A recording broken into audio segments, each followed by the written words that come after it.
পক্ষ থেকে আমি সুরজিৎ। আর আজকে 14ই আগস্ট আমরা দাঁড়িয়ে রয়েছি বরানগরের 26 নম্বর ওয়ার্ডে। আর আপনারা দেখতে পাচ্ছেন ঠিক আজকেই শুরু হতে চলেছে রক্তদান শিবির, তার সঙ্গে গুরুজনদের সম্বর্ধনা অনুষ্ঠান। রক্তদান শিবিরের পুরো তথ্যই তুলে ধরবো, তার সঙ্গে কিন্তু বিকালেও আজকে রয়েছে জমজমাট অনুষ্ঠান। সারেগামা পা খ্যাত গুরজিৎ সিং যিনি গান শোনাবেন। আর রাত্রির 12টার সময় কালকে 15ই আগস্ট উপলক্ষে, স্বাধীনতা দিবস উপলক্ষে পতাকা উত্তোলন করা হবে ঠিক এখানেই। পুরো অনুষ্ঠানটাই তুলে ধরা হবে ভারত টিভির পর্দায়। আর তার আগে চলুন পায়ে পায়ে দেখে আসি আজকে অনুষ্ঠানের কিছু মুহূর্ত। আলপনা লাঙ্গার এখানে রক্তদান শিবির হচ্ছে, তার সঙ্গে সাংস্কৃতিক সন্ধ্যা প্লাস রাত্রিবেলা পতাকা উত্তোলন করা হবে। কি বলবে আজকে প্রোগ্রামটাকে? প্রতি বছর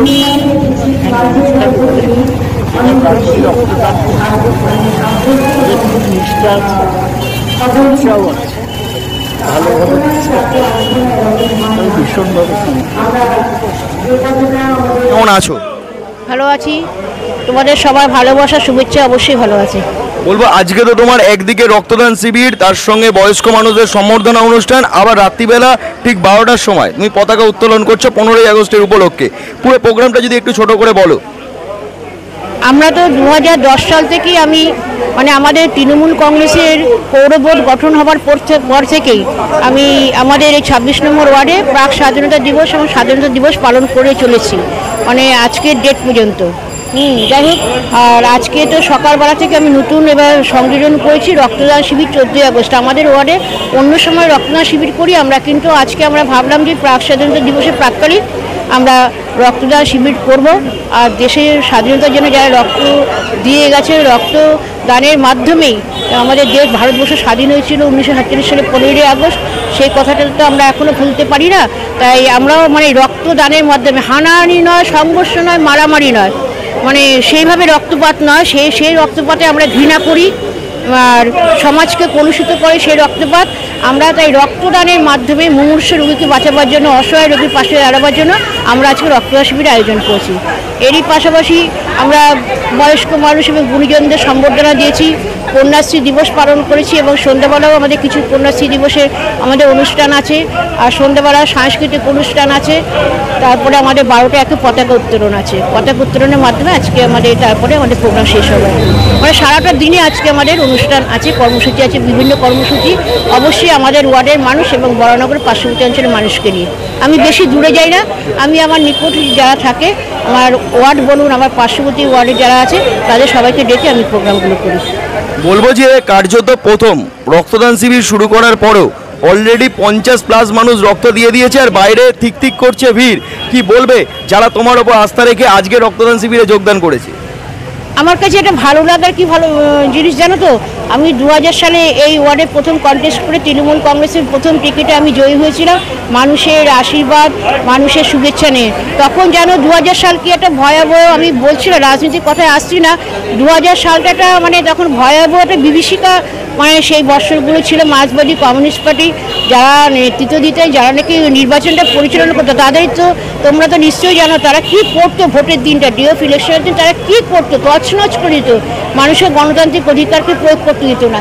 কিন্তু তা সত্ত্বেও এই অঞ্চলের মানুষের প্রতিবাদ, প্রতিরোধ তারা এইভাবে করেছিল ভোটের লাইনে দাঁড়িয়ে।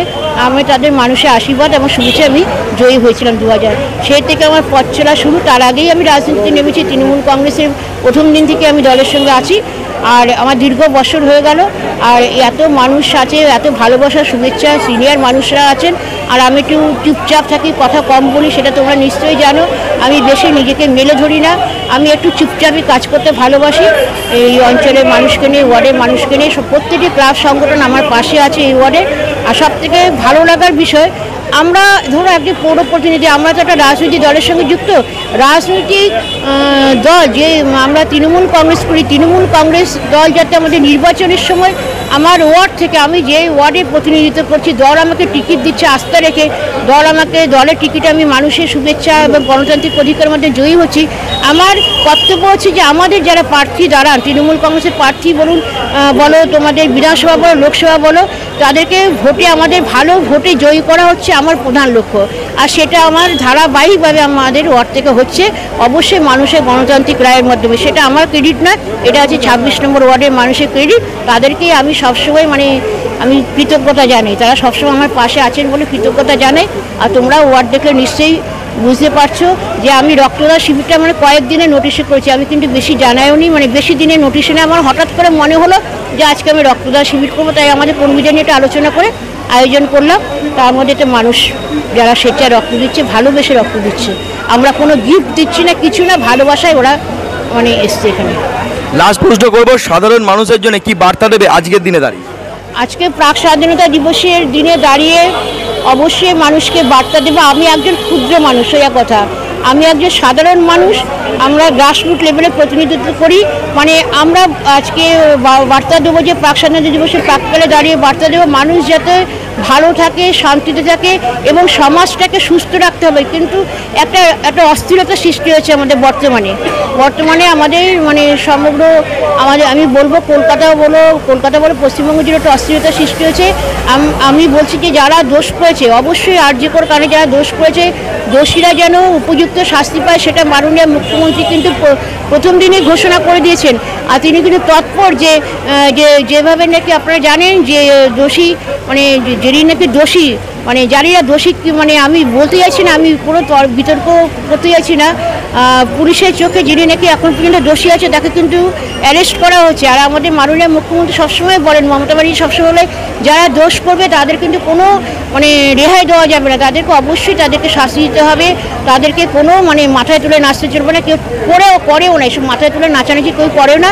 কিন্তু আমরা চাইবো যে আমাদের সমাজের প্রত্যেকটি মানুষ যাতে খুব ভালো থাকে, এই অস্থিরতার শিকার যাতে না হয়।